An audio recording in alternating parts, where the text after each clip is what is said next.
Hello, it's Yuni here and welcome back to another video on Blue Protocol Star Resonance. In today's video, I will be taking you guys through Dark Mist Fortress Hard mode. So this is one of the new dungeons, the last of the dungeons until we get like the level 60 ones or like the master mode or the really super hard mode. Anyways, so for this one here, it's actually really simple to do. The mechanics is not as hard as Tina. I swear Tina dungeon is probably the most difficult that you're gonna ever really encounter. The rest of the dungeons either is just a DPS check or you really just have to avoid the floors. The only thing that's a little bit more unique about this dungeon is that when you are fighting the mobs, you will notice on the top left hand side you're gonna have some void corruption. Make sure you don't get to 100 because I think that's where you die. But along the way there are some controller, which if you activate the device, it will clear your void corruption from whatever number it was back to 0. So it just resets it for you. That's the only real thing to keep an eye out on. The mobs are a little bit tankier than what you'd be used to, but again, it's not difficult at all. The really hard thing was that in my first run, my teammates and I got lost. We got lost, so we kept falling. But yeah, let me show you that.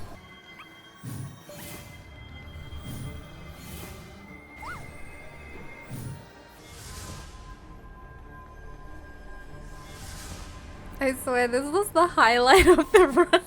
They followed me and fell.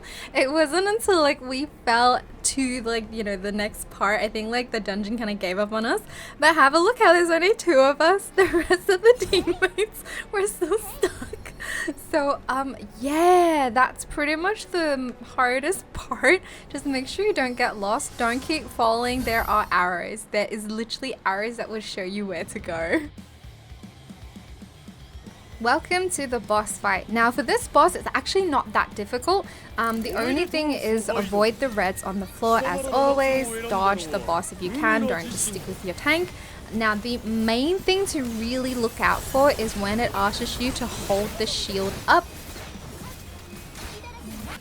Holding the shield isn't just grabbing it with your F and then pressing that squiggly key. You actually have to keep tapping on the key. Either I think you can like fully long press that squiggly key, or you have to tap it. For me, I just kept tapping it. I was like, I'm gonna tap it. It works. It keeps the shield up, and I was just constantly tapping it like every second or so. I was just like tap, tap, tap, tap, tap.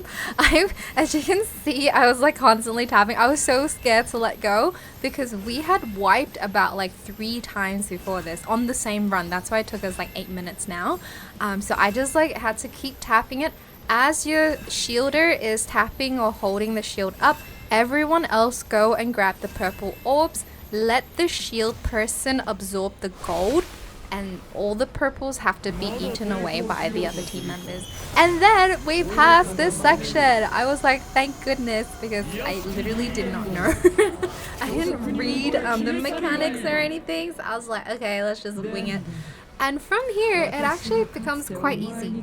So now you just have to keep an eye out on your void corruption. Make sure it doesn't stack to 100. If it's close, there are the devices on the corners which you can, you know, activate. There is a specific range to it, so it won't cover the whole field, but it will cover enough if all your teammates are near it to clear your void corruptions. The next thing is avoid the purple flames, obviously, and then the very last thing is avoid the reds.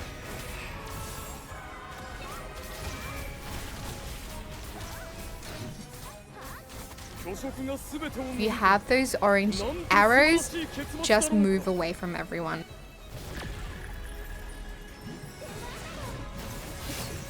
Red circles, avoid your teammates too.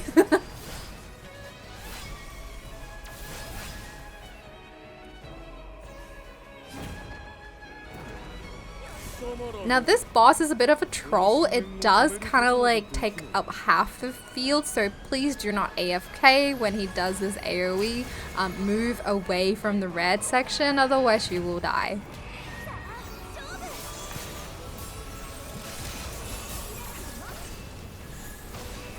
even though there are so many things happening on the screen, we're dodging, we're avoiding, it's not very difficult, and on top of it, the boss isn't actually that tanky. So even though we're not consistently doing damage to the boss, as you can see, the HP is going down really, really quick. And I will say though, even though I may look like a whale, I am not a whale. I do not whale on like the actual gears or anything. I only whale on fashion, and my teammates are all roughly about 10k to 11k at that time. So yeah, that's pretty much it. It is not difficult at all. I think I really, really like this dungeon because it was really fun to do. It was honestly really fun. The boss felt so easy, like, because it wasn't a tanky boss. It is so much easier than Tina. I swear Tina is so difficult compared to this. But that's pretty much it. Thank you guys so much for watching. I hope this was helpful. If you guys like this video, if it was helpful, please give a thumbs up, share it with your friends, leave a comment below if there's any questions or anything you want to ask, and I will see you guys in my next video. Don't forget to subscribe. Bye.